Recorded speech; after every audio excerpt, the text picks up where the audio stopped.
Olá, voltamos com o programa Livres Ideias dessa noite. Lembrando que o programa Livres Ideias é uma iniciativa do Senas Pré-Vestibular e Concursos em parceria com a pousada Relíquias do Tempo aqui em Diamantina. Bom, a gente encerrou o último bloco, então, falando sobre o Enem, e aí eu gostaria de conversar com você nesse bloco, pelo menos iniciar aqui a nossa conversa desse bloco, falando sobre como é o formato da prova do Enem e depois sobre essas especulações de mudanças, possíveis mudanças nesse formato. Então, a prova do Enem, ela foi proposta originalmente, desde 98 ela já existe, né, para poder ser uma ferramenta do governo para avaliar o egresso do ensino médio, saber como que estava a formação dos alunos, independente se fosse de escola pública ou privada. A proposta original foi essa.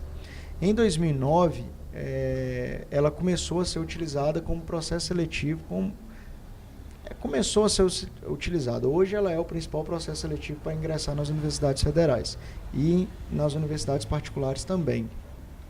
Então, num primeiro momento, ela tinha esse formato. E desde 2009, ela vem passando por profunda transformação. Ela era uma prova, digamos, um pouco mais superficial, ela foi se tornando um pouco mais conteudista, mais específica nas suas colocações, enxugou um pouquinho os textos, e hoje, como a gente está comentando, ela é a principal ferramenta de seleção para ingresso desses alunos nas universidades federais. Inclusive, o exame ele vem ganhando tanta força desde 2009 que ele está quebrando até a resistência das principais universidades do país, que são as estaduais de São Paulo, que passaram a adotar, não em sua totalidade, o Enem, mas começaram a utilizar a nota do Enem como parte da avaliação desse aluno para poder ingressar nessas universidades. Então, é uma prova que vem ganhando força, desde a sua nova formatação, digamos assim, a partir de 2009. Como que ela funciona? São 5 blocos, digamos assim, que vai avaliar 5 habilidades em especial. Nós vamos ter ciências humanas e suas tecnologias, que vai ter ali, para ser mais sucinto, né, mais breve, que senão eu fico falando um tanto de coisa, vai cobrar basicamente ali o que o aluno é formado no ensino médio em geografia e história. Linguagens e suas tecnologias, vai avaliar português, literatura, artes, língua estrangeira. Nós vamos ter também a ciência da natureza, que vai avaliar a química, física e biologia. Nós temos a matemática e suas tecnologias, que vai avaliar essencialmente a matemática, e temos a redação avaliando a produção de texto. Então, basicamente, são esses 5 blocos. Cada um desses blocos é avaliado como se fosse 1000, certo? Então, o aluno faz as questões ali e no final ele tem uma nota para cada um desses blocos aí. O que pode chamar a atenção do aluno, muitas vezes, é ele, por exemplo, acertar o mesmo número de questões de uma prova e em outra e ter notas muito diferentes. É porque, na verdade, o seu gabarito, digamos assim, ele é submetido a um pacote estatístico, que é norteado aí pela teoria de resposta ao item, em que não é simplesmente uma porcentagem. Se você acertar metade é 50%, 500 pontos. Na verdade, ele avalia se o aluno está acertando muitas questões, se ele acertou algumas questões difíceis, não acertou questões que eles consideram e já foram inclusive avaliadas fáceis, ele pode julgar que aquele aluno está... Então, uma questão mais difícil pode render mais pontos do que uma questão média ou uma questão mais fácil. Mas é interessante, por exemplo, que rende ainda mais ponto quando esse aluno acerta uma difícil e acerta as fáceis. Porque quando o sistema observa que ele está acertando uma, 2 difíceis e não está acertando as fáceis, ele acaba interpretando que esse aluno pode ter acertado aquela difícil por sorte. Então, um pacote estatístico. É interessante, a gente tem, inclusive, o Pedro trazendo lá no pré-vestibular uma palestra em que ele detalha um pouco mais o funcionamento do TRI. Então, tem isso daí, certo?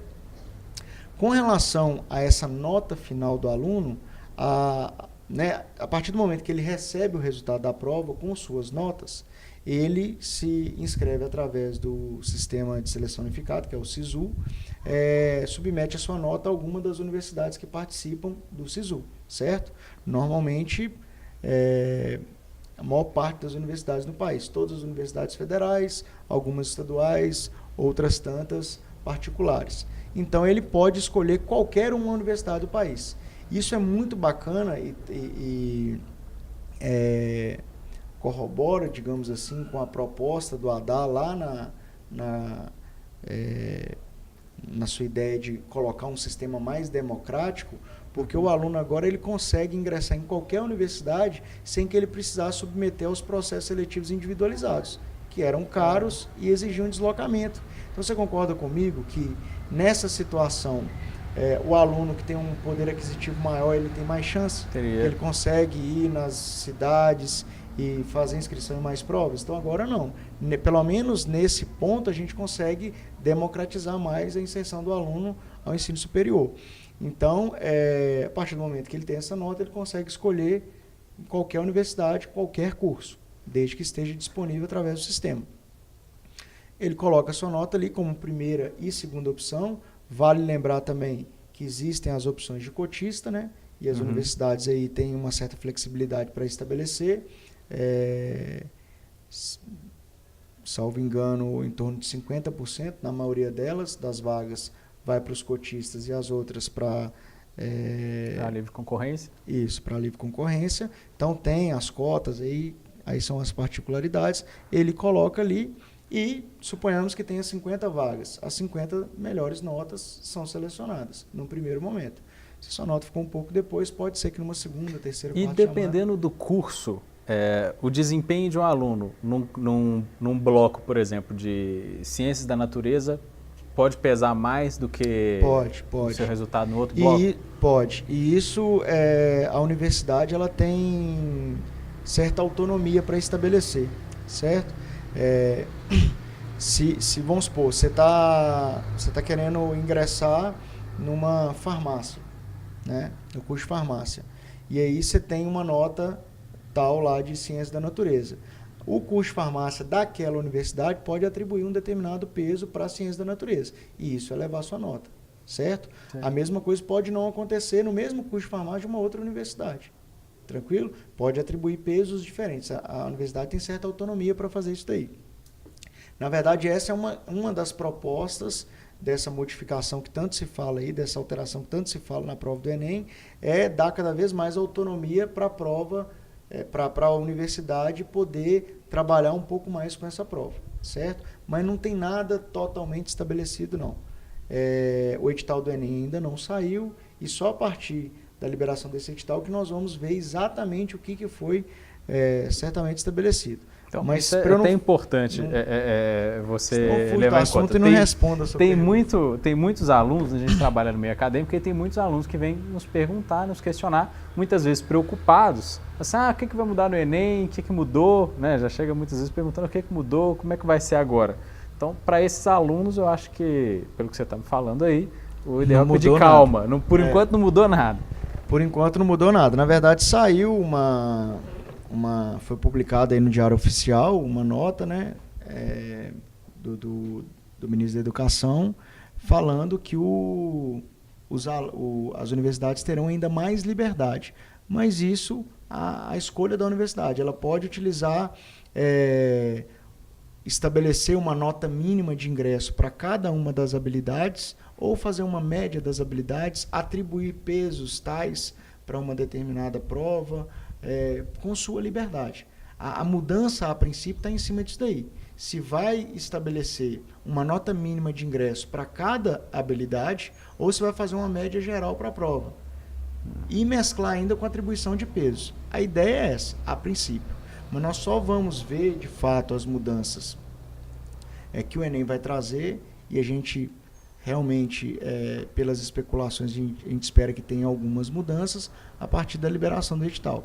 Desde o ano passado, com a mudança do governo, o formato do Enem foi um pouco questionado, então a gente aguarda um pouco para ver essas mudanças aí. Mas a gente acredita que tenha sim. Mas até o momento, Na verdade, a gente não pode dizer que não mudou absolutamente nada, porque a universidade tem liberdade para escolher entre o formato anterior e o atual, que é simplesmente de estabelecer uma nota para cada habilidade ou uma nota média de todas as habilidades. Entendi. Certo? Bom, agora para o último bloco, né, a gente está encerrando esse terceiro bloco, eu gostaria de conversar com você sobre as oportunidades que surgiram recentemente, né, foram anunciadas recentemente com a abertura dos editais dos concursos públicos para o FVJM, né, e também para policial da Polícia Militar aqui de Minas Gerais. De Minas Gerais. Então, até o quarto bloco do nosso programa Livres Ideias de hoje.